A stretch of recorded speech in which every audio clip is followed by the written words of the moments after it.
que estão nos assistindo querem que eu fale desse assunto. Tem superchats e tal, o Arthur abordou. E óbvio que eu não vou me furtar de abordar esse assunto, porque é um assunto muito chato, que a gente tem que lidar com porta-vozes, com pré-candidatos. É um negócio extremamente chato mesmo, é um negócio desagradável e que me fez muito mal nos últimos dias. Me fez mal pra caramba, não nego, não vou ficar fingindo que eu sou de aço e tal. É um assunto que me deixou chateado mesmo, não vou negar. Mas, né, o grupo em si, ele é coeso, ele é verdadeiro e ele é coeso no trato. E a gente vai ser verdadeiro e ser coeso e vai tentar resolver as coisas sempre da maneira mais inteligente, mais justa possível. Mas definitivamente esse aqui não é um caso fácil. Não é um caso fácil, tá? O cara falou, Renan, o Lula com diploma. É a mesma retórica. Eu não entendi. Você tá querendo dizer que eu tenho a retórica do Lula? Eu não achei a retórica do Lula grande coisa. E eu também não tenho diploma. Então você, o exemplo é muito ruim. Seu exemplo é péssimo, cara. Né? Cobra se mordendo, tudo igual, e ambos tiveram que ferrar o outro. Exato, a briga ali já é uma briga, né, feia, tá? Já foi resolvido, nem precisa falar se não quiser sobre o caso do Guto. Não, eu acho que eu tenho que falar sobre o caso do Guto de qualquer forma, que eu tenho mais ou menos 1 hora de live pra fazer aqui, e eu não vou me furtar. Eu vou trazer o que eu sinto desse caso do Guto de maneira muito, muito sincera. Eu fiquei muito triste com o que aconteceu. Eu fiquei muito triste. Primeiro por, sabe, aquela coisa do ser o último a saber. Né? A gente soube, quando teve o vazamento lá do Brasil de Fato, a gente soube da extensão do problema. E a gente sabia que o Guto tinha uma filha, mas aí a gente ficou impactado pelo problema em si. Né? E o problema é um problema que para as pessoas dói, que é um problema de imagem, em que por mais que, pô, a moça perdoou, por mais que haja uma briga ali e você possa ter todas as justificativas, o que dói é parecer para algumas pessoas que a gente tem um discurso assim e na prática é assado, que é o que pessoas vieram criticar do Guto. E por mais que o Guto seja um político brilhante, um grande deputado estadual, uma liderança, isso não foi uma história boa para ele. Até porque o Guto tem uma coisa que é um elemento que talvez ele não tenha se tocado, e eu conversei isso com ele. O Guto é um exemplo para milhões de jovens mais pobres. E ele sabe disso. Veja, o Guto, ele é existe a figura do negro de direita, que é uma figura meio triste, né? Que em geral o negro de direita é sempre um político negro puxa-saco de algum outro político, em geral branco. O Guto nunca foi isso. Eu sou o negão do Bolsonaro, igual tem um índio do Bolsonaro. O Guto, ele mostra o sucesso e a potência do jovem negro, vindo ou não da periferia. A capacidade de pensar, a capacidade de agir. Um cara que é a favor da lei e ordem. E ele é exemplo para milhões de jovens. Ele é exemplo para milhões de jovens. Isso precisa ser colocado. E aí quando ele mostra que é possível ser um menino negro de sucesso, o que ele espelha para esses jovens? Pô, tá aqui. O Guto é um cara que cresceu, não é um MC. Que, não, pô. É um cara estudioso, debate com qualquer um, se posiciona bem sobre qualquer tema, é altamente eficiente naquilo que ele faz. Então o Guto é um espelho. E o espelho não pode ser quebrado. E por que eu falo isso? Porque um dos temas centrais da minha pré-campanha é explicar assim, ó, o abandono parental gera consequências ruins. O abandono parental gera um menino que no fim do dia termina cometendo um crime.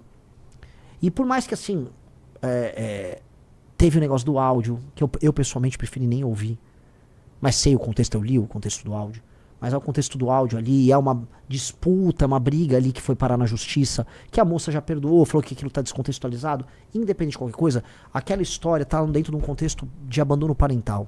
Porque o aborto não aconteceu, mas ela ficou num contexto de abandono parental, de um cara jovem fugindo de um problema, que pra mim esse é o problema. E isso é ruim porque isso não pode servir de exemplo para milhões de jovens. O Brasil é o país do abandono parental. O Brasil é o país do abandono parental e nós não podemos ser o partido político do abandono parental. Lembra quando a gente fala meteu, cuidou? Então prendeu, matou e meteu, cuidou. Nós não podemos ser o partido disso, cara. Não mesmo. Não mesmo. E essa história, ela gera um exemplo, uma quase fatalidade para as pessoas disso. Do tipo, putz, né? É um ciclo que fica se repetindo. E ele não pode se repetir.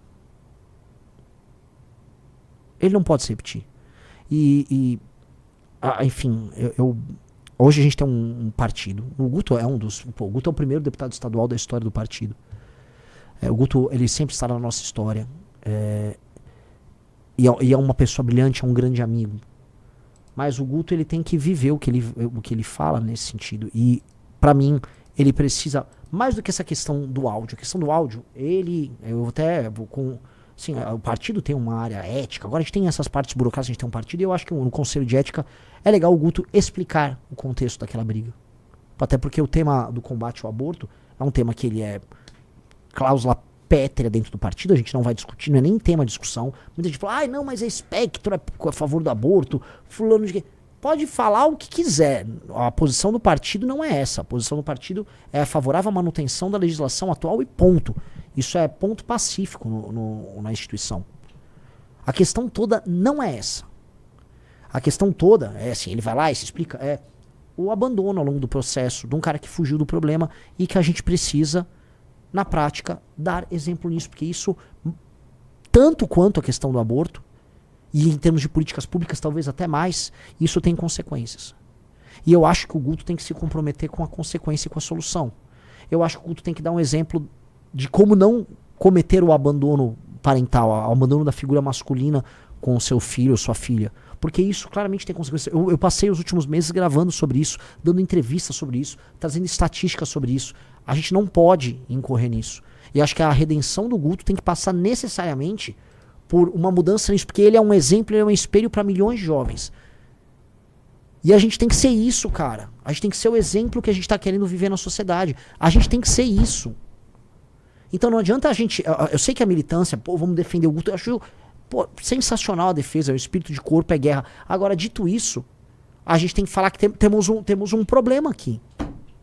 E esse problema precisa ser encarado. O problema é o seguinte, cara. Tem um elemento que envolve, pra mim, um tema que é central, que é a questão do abandono parental, que precisa ser endereçado agora pelo Guto. Qual é o nome da ex-namorada dele? Giovana. A Giovana. E a Giovana, que gravou o vídeo, que defendeu ele, acho que ela e ele têm uma jornada a resolver nisso. E qual é a jornada? É a jornada de mostrar, assim, vencer o abandono parental. E aí eu acho que essa é a jornada de redenção dele.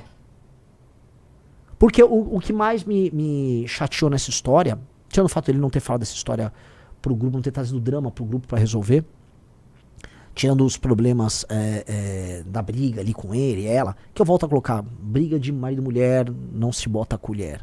Eu não conheço o contexto das discussões, tem um áudio dele que foi colocado ali, tem um contexto deles ali, por mais que o áudio seja altamente reprovável, eu não vou me imiscuir nisso. Agora tem a imagem pública do Guto e o que ele representa para milhões de jovens. Vocês me desculpam, mas a solução para o problema do Brasil passa em eliminar o abandono parental e passa a existir uma postura mais séria e mais próxima do homem com seu filho, às vezes quando o filho até é indesejado. Então, ele precisa responder isso.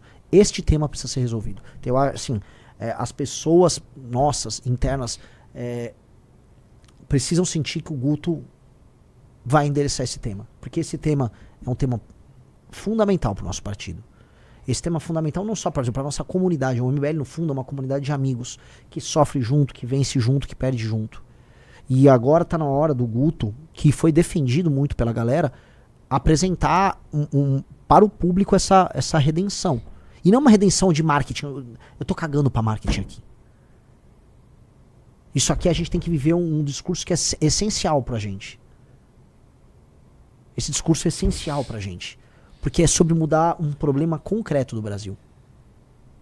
De resto, sites de extrema esquerda, aquela gente canalha, Nandos Moura, essa galera tá cagando pra criança, tá cagando pra qualquer assunto. Essa galera se alia até contra o capeta pra tentar destruir. Isso não é nem mais sobre o Guto. Isso, no fundo, é uma tentativa de me atingir.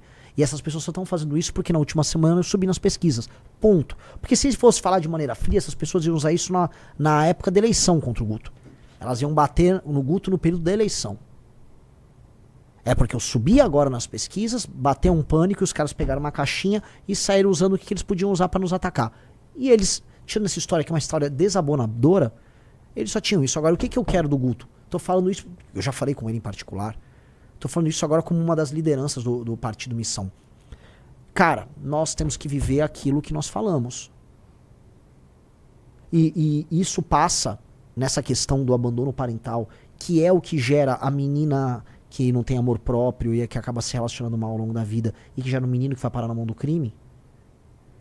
Boa parte dos problemas sociais que nós temos, ele não pode continuar esse ciclo, ele tem que interromper esse ciclo, ele tem que ser, olha, eu sou um elemento que interrompe o ciclo, porque aí ele se torna o exemplo, e às vezes isso pode ser a parte bonita dessa história, ele se torna um exemplo para milhões de homens jovens, negros ou pardos ou brancos, mas especialmente homens jovens mais pobres, que praticam esse abandono. E é isso, cara.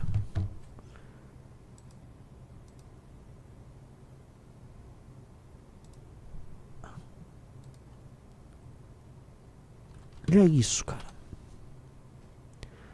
E é isso, e é muito ruim, é isso tudo. E não tô aqui... eu tô provavelmente cansado com outras coisas, cansado com pré-campanha, cansado, sabe, nossa, cara, faltam meses ainda e se ganhar a eleição, é esse ritmo na presidência da República. É saber assim, agora eu entendo porque as pessoas envelhecem tanto. E, sabe, o cara faz um mandato, ele sai igual o Lorde Palpatine, sabe, que fica todo podre por dentro. Lógico, cara. Agora eu entendi. Você passa até a respeitar teus inimigos. Porque você tem que ter uma força psíquica, uma força moral muito forte. Mas é difícil, cara. É bem difícil. É bem difícil, né?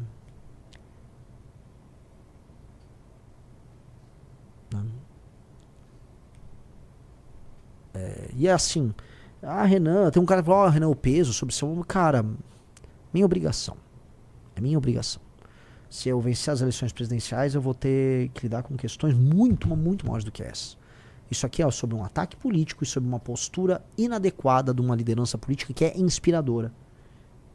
E que é inspiradora. O Guto, e eu volto a falar, a questão do Guto é, quando o áudio do Arthur rolou, o áudio do Arthur o que eu acho, cara? Eu nunca falei. Eu tô fazendo meio que um desabafo aqui, né? Faça. Pode fazer. Quando o áudio do Arthur rolou, o Arthur era um cara que ele era pra muitas pessoas um exemplo de uma pessoa perfeita.